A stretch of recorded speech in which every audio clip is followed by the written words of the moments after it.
good day po sa ating lahat. I am Gemma G. Morales. Please call me Mother Gems and welcome to our YouTube channel, Orange and Mother Gems. Pilot video episode ko po ito. So, i-share ko po sa inyo ang aking karanasan kung paano ko po giripat yung mga Sansevieria plants ko po. Ako po ay isang Sansevieria lover kasi beginner pa po ako na planter. So, sa lahat po ng beginner dyan, sa lahat kung gusto matuto, please allow me po to share my experience. Disclaimer po ha, hindi po ako expert, licensed na planter or anything. I-share ko lang po yung knowledge ko po based on my experience. Ano po yung mga dapat gawin at ano po yung, para hindi tayo ma-stress, kung ano po yung dapat mga kailangan kung maglilipat po tayo ng halaman. Sansevieria po is very perfect for sa mga beginners like me. So, sabayan po niyo ako, maglipat po tayo. Tara na! First step po natin, very important, is the soil. Yung medium po natin. Ano po yung mixture ng soil natin po? Ayan po, may pumice matanghito size po tayo and loam soil po. Yan po ang combination na gagamitin ko. Yan po ang ratio, 2 containers po ng pumice and 4 containers po ng loam soil. Pero depende po sa inyo kung okay po sa inyo yan na mixture. Kayo na po magtansa. Yan po ang medium natin po. Okay, let's start. So, ayan na po ang ating pot, mga ka-planters. May butas po 3. Make it sure na may butas po talaga ang mga pots ninyo para hindi po ma-rot yung mga halaman natin. Alright, so andyan si Orange. Say hi. Okay, let's start na po. So, ayan po, napinturahan ko na po yan. Plastic pot po yan siya. Nilagyan ko po ng mga bato ka-planters para po bakit po may bato? Nilagyan ko po siya para kung mag-water po tayo ng plant natin, hindi po yun mauubos at pupunta sa baba yung soil po natin, lalabas sa pot po natin. So, makakatulong po yung mga rocks. Pag ayaw naman po ninyo, okay lang naman din po na lahat-lahat soil po ang laman yan. Ayan na po, nilalagyan ko na po ng soil ang ating pot. Ayan po. So, yan po ang mixture natin. Depende po sa inyo kung ano po yung gamitin ninyo na soil po. Pwede po hindi loam soil po. Pwede din po ibang soil. Depende po sa inyo. Yan po, nakalagay po yung mga snake plant ko po sa malaking planggana. 3 weeks na po yan sila dyan. Wala po yung butas. Kaya I need to repat it po talaga. So, hugutin lang po natin kay malambot na po yan siya. So, as you can see, may mga roots po siya. Medyo nag-rot na po yung mother root niya. So, hugot-hugot lang po. Yan po. So, yung dalawa ipag-isa ko po sila. Okay, yan po sila. Yan po, dagdagan po natin ng lupa yung pot po natin. Siguraduhin po natin na may sakto-sakto po yung lupa at saka itansya po natin ng maayos, iporma po natin ng maayos yung plant natin kung saan po yung harap po ayan na po, nalagay ko na po siya sa pot at saka dagdagan na lang po natin. So dyan po sa level na yung hanggang may white, hanggang dyan po yung lupa natin ilagay.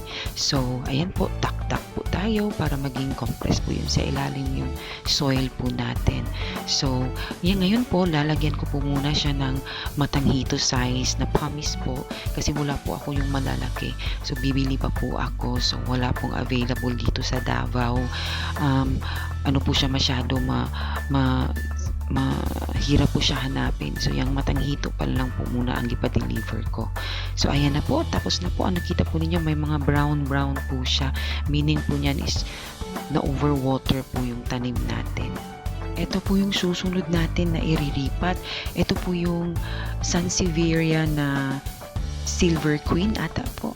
So nilalagay ko po ito sa bedroom namin. So meaning at night po na-airconan po ito siya. So hindi ko po siya nilalabas sa init para po hindi po siya ma-shock sa temperature po. So yan po. So at gumamit po ako ng kutsara para i-loosen po yung soil niya po, and then you have to press it po, and then hila-hila lang po yung plastic hanggang mahila po ninyo yung buong soil po niya. Dahan-dahan lang po para hindi po mahulog yung mga lupa po ng ano. As you can see po, maganda po yung lupa ng plant na ito po, okay na po itong soil na to. So, hindi ko po siya tatanggalin sa soil niya. So, dadagdagan ko na lang po siya. Ayan po, linis-linis lang po. I-check po niyo yung lupa kung may mga bato. Ayan po, may malaking bato. So, itatapon po natin siya. So, yan po, dadagan po natin ng soil yung lupa niya. So, para maging malaki po yung pot niya. So, ayan po. So, malapit na po. Konti na lang po. Dagdag pa konti. And then, tak-tak po. Ayusin po sa top. Hindi po masyado ipuno. Ayan po.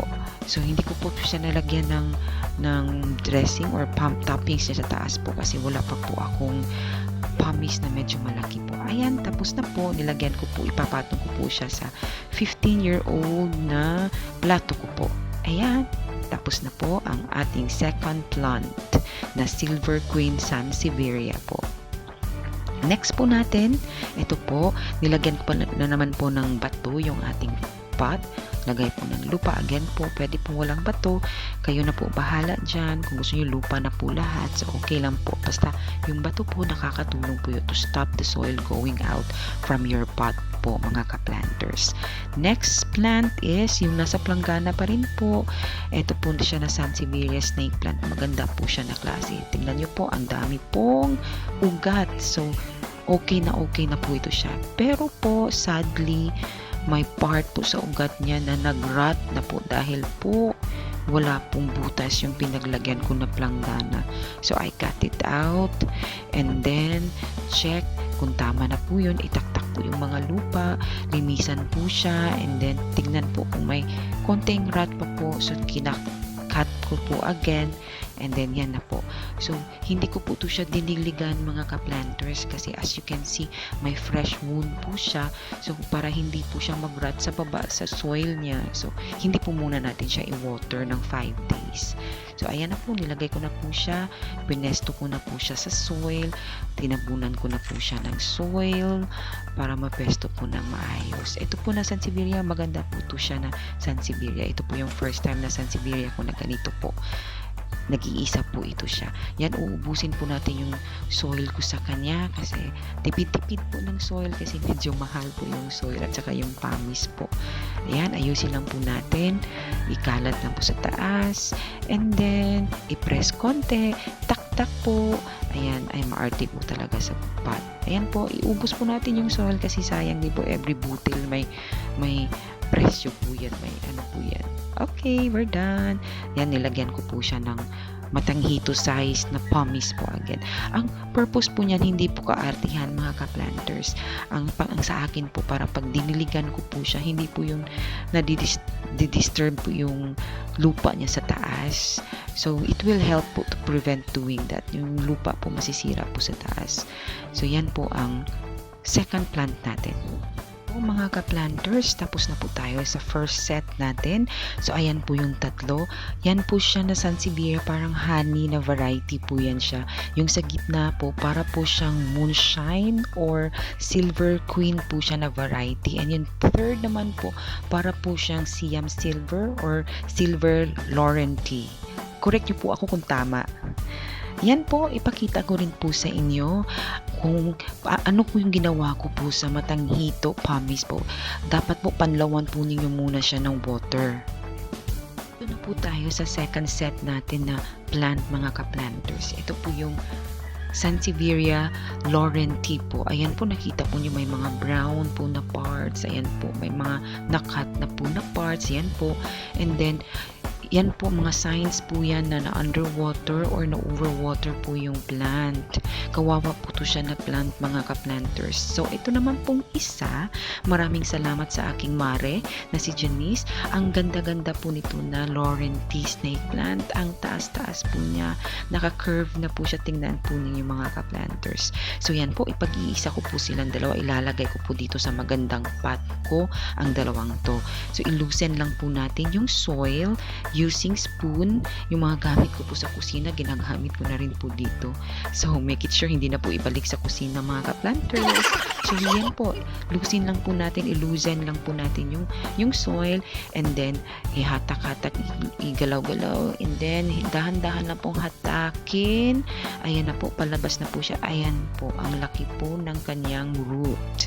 As you can see po, marami na po siyang mga baby roots, and then may mga parts po siya na nag-dry na po yun. Yan po, tatanggalin po natin. Yung isa din po na may brown na part, tatanggalin po din natin yan siya para malinisan po siya sa baba. Yung ikakat po natin kung medyo mahirap po tanggalin. Ayan na po, taktakin po natin. Yun na yung pangalawang set po. So linisan po natin even yung sa loob po ng mga lupa na pumasok po. Ayan na po. Okay, mga ka-planters, ayan na po, napunasan at nahugasan ko na po yung pot ko po na yan. Made of lata po yan siya. Malaki po yan siya na pot, mga ka-planters. As you can see, may butas na 3 po din po siya sa baba. So, ito po na pot, maganda po ito. Worry po, mga ka-planters, malaki po itong pot ko na lata. Malaki po yung rim niya, yung wide niya, at saka medyo malalim po siya. So, para sa akin po, okay lang po na ipagsama ko po itong 3 para pag dumami po sila, maganda po tingnan. Iporma po natin ng maayos. Nilagay ko po yung magandang halaman sa harap po. Yan po, tak-tak po natin para maging compress. I-press po natin yung lupa po. Yan po, i-arrange ng maayos kasi medyo mabigat siya. Pwede siyang tumumba pag masagi po natin. So, yan po, iubos ko lang po yung soil natin para hindi po masayang. Lahat, ipantay po siya. And then, after that, ubusin po talaga lahat-lahat po ng soil. Ayan po, mga ka-planters. Yan, tapos na po. Punas po tayo kasi puti po yung pots natin. Ayan na po, tapos na po. Malaki po siya and maganda. Okay, itong pots po, 280 lang po to dito sa Davao. Yan po, nalagyan ko na po siya ng pamis sa toppings niya. Nakabili na po ako. Yan pong itsura. So, mga ka-planters, eto na po yung last set ng ating iriripat or ilalagay sa pot.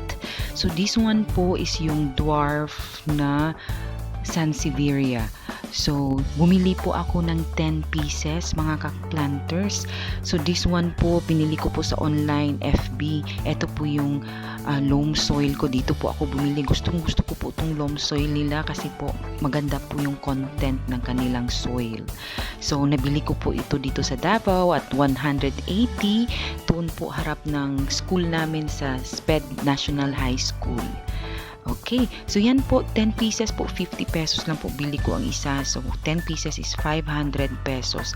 Yung iba po maliliit, yung iba po malalaki na. Hindi ko pa alam ang variety nito, parang honey or bird's nest, Sansevieria snake plant po siya, basta dwarf po siya. Ayan po yung painted pots ko po, plastic po yan. So, nagpintura po ako ng 10 pieces, 6 na lang po yung naiwan. So, I have to put it to 6 pots po na may 10 pieces. Ready na po? Let's start!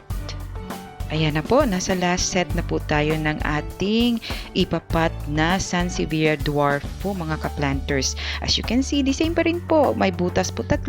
Ito po yung last 6 pots ko po na color white. Okay, lagyan lang po natin ng soil natin and then make it sure na tama po yung pagkalagay natin. Ito po, I will just cut the cellophane of it. Dahan-dahan lang po. And then, make it sure po, be careful na hindi po siya mahulog. As you can see po, yung lupa po niya is parang putik po, para pong mud.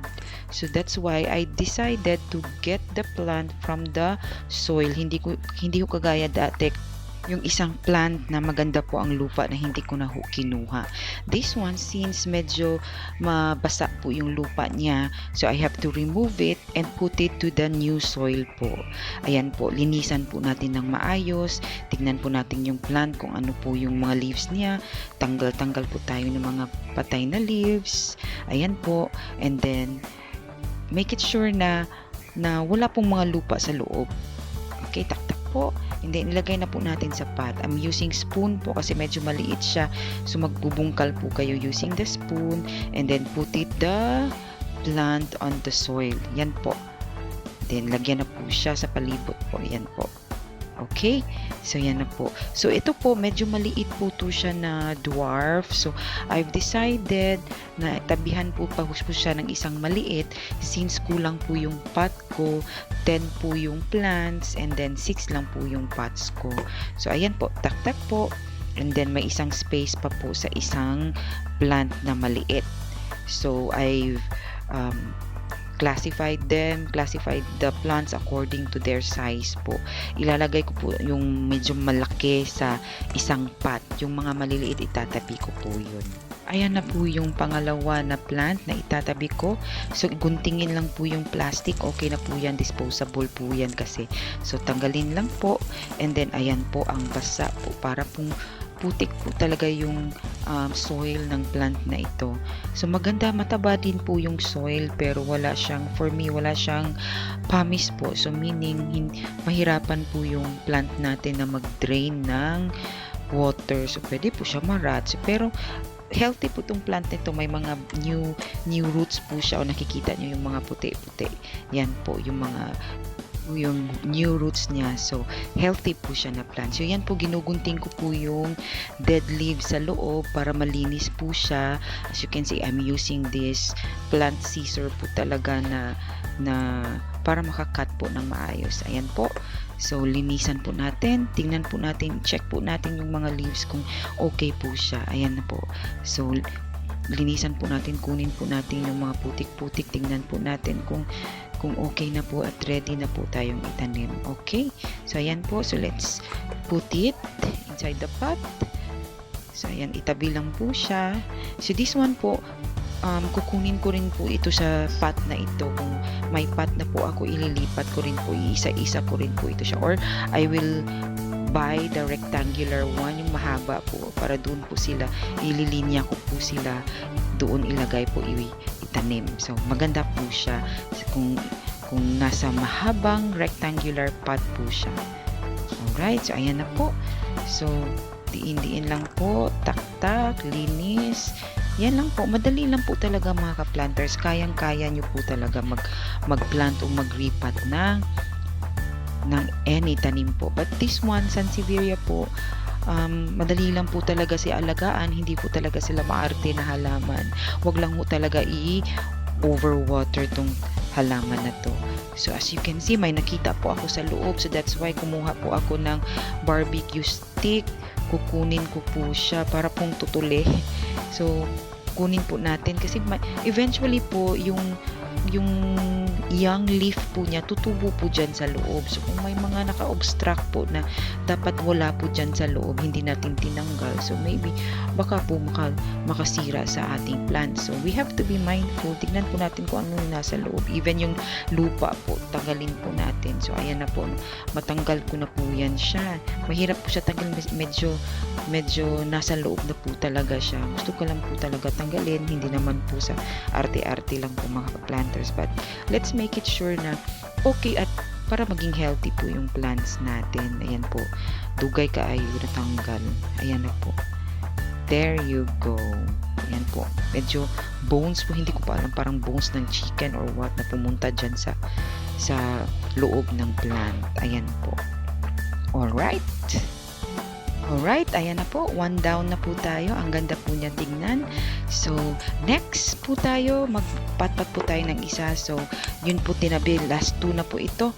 So, last two, forward ko na po para hindi matagal. So, ika-anim na po ito na pot. So, last soil na po ito. So, ubusin ko na po itong soil dito sa pot na ito. So, as you can see, doon po dalawa na dwarf na Sansevieria nasa tabi. Yun po ang ilalagay natin dyan. Kasing laki lang po. Yung mga malalaki po, ginawa ko pong nakasolo sa isang pot.